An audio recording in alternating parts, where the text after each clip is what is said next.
Hi, and welcome again to our meditations as we work through Holy Week. Today, of course, coming to Good Friday. It's Friday, April the 3rd, AD 33.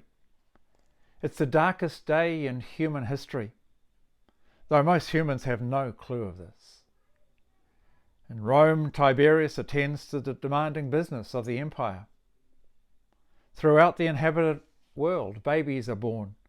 People eat and drink, marry and are given in marriage, barter in marketplaces, sail merchant ships and fight battles.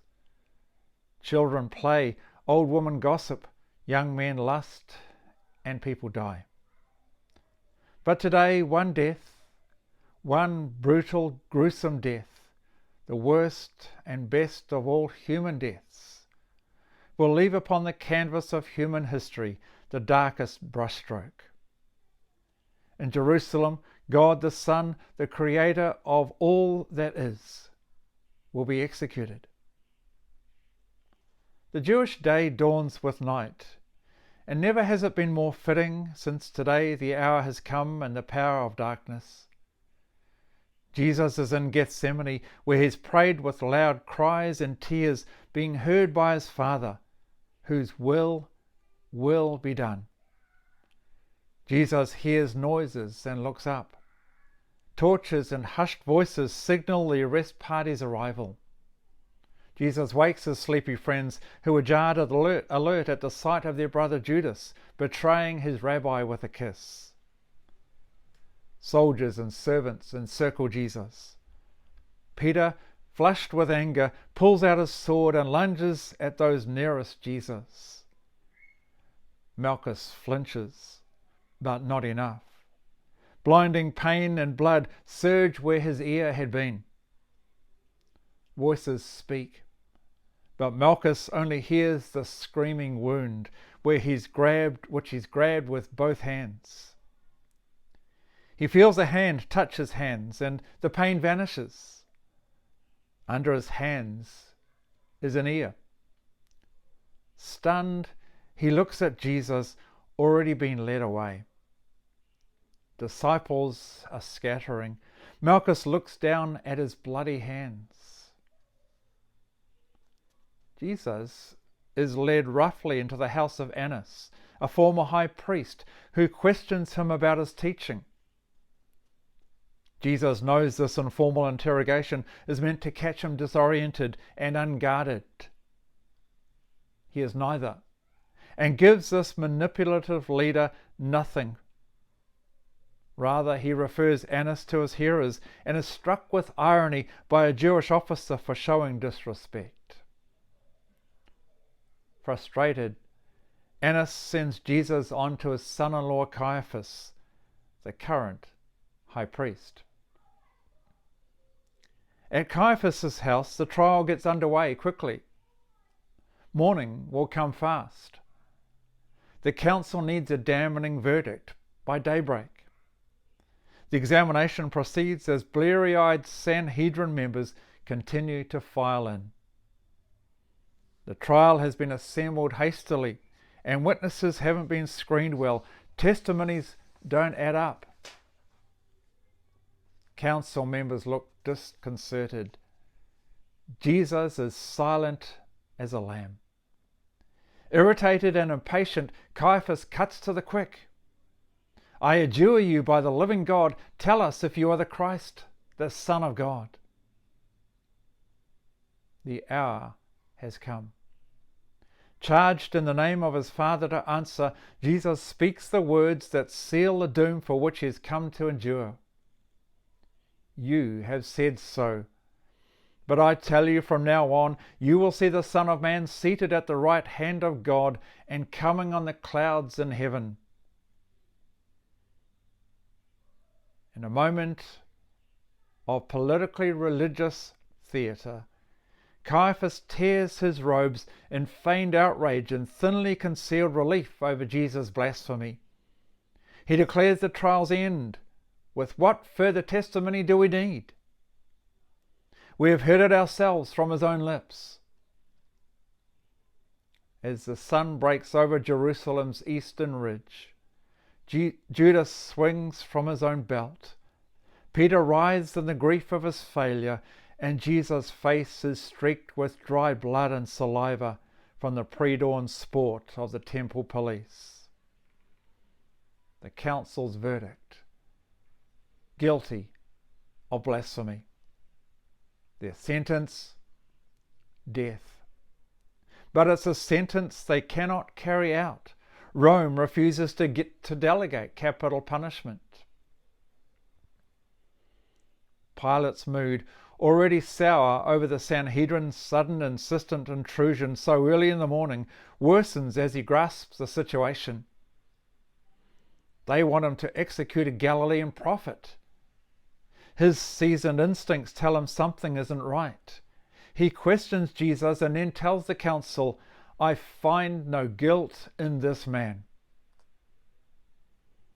A game of political chess ensues between Pilate and the Sanhedrin, neither realizing that they are pawns, not kings. Pilate makes a move. As a Galilean, Jesus falls under Herod Antipas's jurisdiction. Let Herod judge. Herod initially receives Jesus happily, hoping to see a miracle. But Jesus refuses to entertain or even respond. Antipas, disappointed, blocks the move by returning Jesus to Pilate. Pilate makes another move. He offers to release Jesus as this year's annual Passover pardoned prisoner. The council blocks the move. "Not this man, but Barabbas," they cry. Pilate is astounded. The Sanhedrin prefers a thief and murderer to this peasant prophet. Pilate tries another move. He has Jesus severely flogged and humiliated, hoping to curb the council's bloodthirst. Again, the move is blocked when the council insists that Jesus must be crucified because he has made himself the Son of God. Check. Pilate's fears grow. Jesus' divine claim could threaten Rome. Worse, it could be true. Roman deities supposedly could take on human form. His further questioning of Jesus unnerves him. One last move. Pilate tries to persuade the Sanhedrin to release Jesus. One last block and trap. If you release this man, you are not Caesar's friend. Everyone who makes himself a king opposes Caesar. The council has Pilate where they want him. Cornered. Checkmate. And the triune God has the council, Pilate, and Satan where he wants them. They would have no authority over the Son at all unless it had been given them from above. Fallen Jews, Gentiles, and spiritual powers unwittingly collaborate in executing the only innocent death that could possibly grant the guilty life. Checkmate. Morning wanes as Jesus stumbles out of the praetorium, horribly beaten and bleeding profusely. The Roman soldiers had been brutal in their creative cruelty. Thorns have ripped Jesus' scalp, and his back is one grotesque, oozing wound. Golgotha is barely a third of a mile through the garden gate, but Jesus has no strength to manage the 40-pound crossbar. Simon of Cyrene is drafted from the crowd. 25 minutes later, Jesus is hanging in sheer agony on one of the cruelest instruments of torture ever designed. Nails have been driven through his wrists, which we only know about because of the doubt Thomas will express in a couple of days. A sign above Jesus declares in Greek, Latin, and Aramaic who he is, the King of the Jews. The king is flanked on either side by thieves, and around him are gawkers and mockers. Let him save himself if he is the Christ of God, his chosen one, some yell. One dying thief even joins in the derision. They do not understand that if the king saves himself, their only hope for salvation is lost. Jesus asks his Father to forgive them. The other crucified thief sees a Messiah and the mutilated man beside him, and he asks the Messiah to remember him. Jesus' prayer is beginning to be answered. Hundreds of millions will follow. It's mid-afternoon now, and the eerie darkness that has fallen has everyone on edge. But for Jesus, the darkness is a horror he has never known. This, more than the nails and thorns and lashings, is what made him sweat blood in the garden. The Father's wrath is hitting him in full force. He is in that moment no longer the blessed, but the cursed. He has become sin. In terrifying isolation, cut off from his Father and all humans, he screams, Eli, Eli, lema sabachthani. Aramaic, for my God, why have you forsaken me?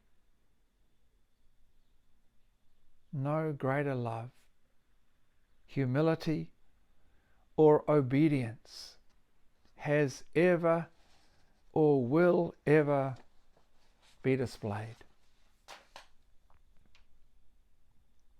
Shortly after 3 p.m., Jesus whispers hoarsely for a drink. In love, he has drained the cup of his Father's wrath to the dregs. He has borne our full curse. There is no debt left to pay, and he has nothing left to give. The wine moistens his mouth just enough to say one final word. It is finished. And God the Son dies. It is the worst and best of all human deaths. For on this tree he bears our sins in his body, the righteous for the unrighteous, that he might bring us to God. And now it is finished.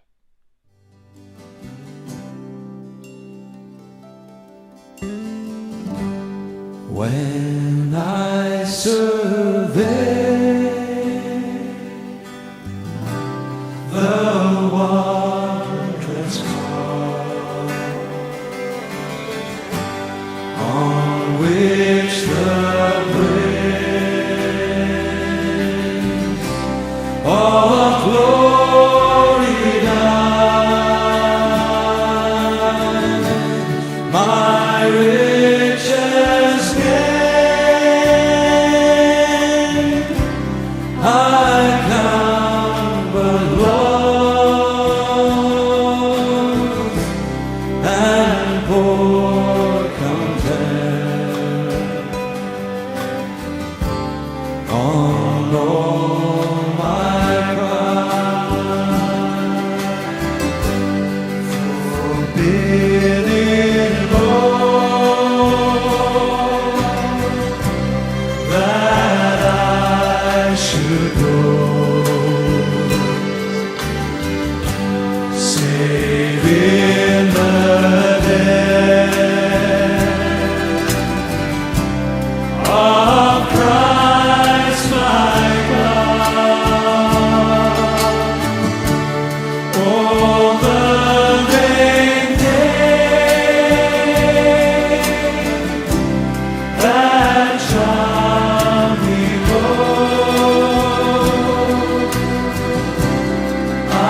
sacrifice,